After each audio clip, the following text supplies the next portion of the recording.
I believe in Jesus. I believe in him. And there's a lot of people that don't, and he gives you the right to do that. But I just want you to know that faith does have purpose and value, and it can be used intellectually. And people say, yes, what's the difference? You know, the Bible's just another book. No, first off, that's wrong. The Bible's not a book. The Bible's 66 books. 40 different people wrote it. Over 1,500 years. There's never been a book like that in history. Ever. Does that make it the Word of God? No. It just means it's worth considering, because there's never been a book like this. Gives you some reason to consider it over the others. Well, how about history? For hundreds of years, archaeology has used the Old Testament and New to find buildings, to find people, to find civilizations, to find kings that didn't exist or they didn't think they did. And suddenly the Bible said they're there, and they dug it up, and there it was. Does that make it the Word of God? No. It means it's historically accurate. Real people really existed and really wrote down what they saw. It's worth considering. And then they said, we're going to have God show up, and lots of people said that. Lots of religions say it. Don't worry, we'll prove it as a rational God would do.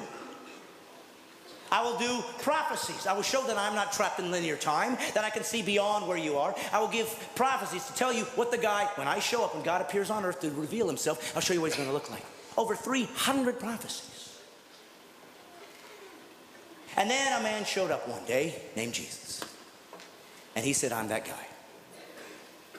And he fulfilled all 300 prophecies. That's impossible. People could say, well, yes, they just wrote it afterwards and filled it all in. But we know that the first Greek translation of the Old Testament was done 250 years before Jesus was born. So how could they possibly know that he'd be born in Bethlehem? How could they possibly know he was going to be crucified when crucifixions didn't even exist as a capital punishment yet? How could they know that he'd be betrayed for 30 pieces of silver 250 years before there was a Jesus? Does it make it the Word of God? No, but it's starting to get close. And then Jesus said he would fulfill these things and did miraculous things to prove I'm not just a guy talking like everybody else. Look what I've done. And some people believed and some didn't. That's how humans are. And then he said this, I'm going to prove it to you. I'm going to die. And I'm going to come back to life. Nobody's ever done that. And he died.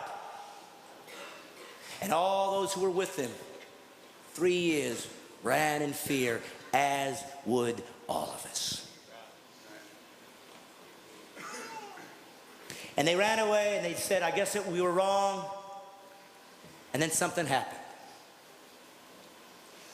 Something happened that made all of these guys come back and be willing to be martyred for this belief system, except for one. Of course, John was sent off, but everybody died a martyr's death. What was it for? Because they thought they were going to get rich? There was no riches here. There was no riches.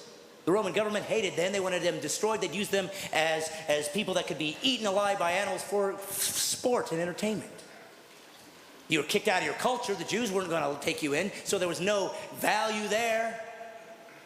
There was nothing good here. There was nothing here to gain. And they all still died for what? Because they found a new religion? No, for one reason. They said this. I saw him die, and I saw him come back. And that's it. You don't have to believe it. And why did he die? So he could have a perfect life? No, so he didn't have to go to hell. Well, I don't believe in a God who would send people to hell. He didn't give hell for you. That's what's great about Christianity. It gives you all the answers. Hell was created for the devil and his angels. But it was part of the rules he put into nature, into the nature that we live in. That anybody that rebel against him, this is where they're going. So once we did that, he could have bailed out. Sorry, you're going to hell. He did, and he said, don't worry, kids, I'm coming down. So if you go to hell, you chose it. And you will not sit there and argue with him. You'll know what you've done. And if you're an atheist, let me tell you something. That's your dilemma. If we all die and there is no God, it's just eternal unconsciousness, you'll never know. But if you're wrong, you'll know forever. And it's not a gamble anybody should take. Well, what are you saying? I should just believe in Jesus so I don't go to hell? Pretty much. God bless you, everybody.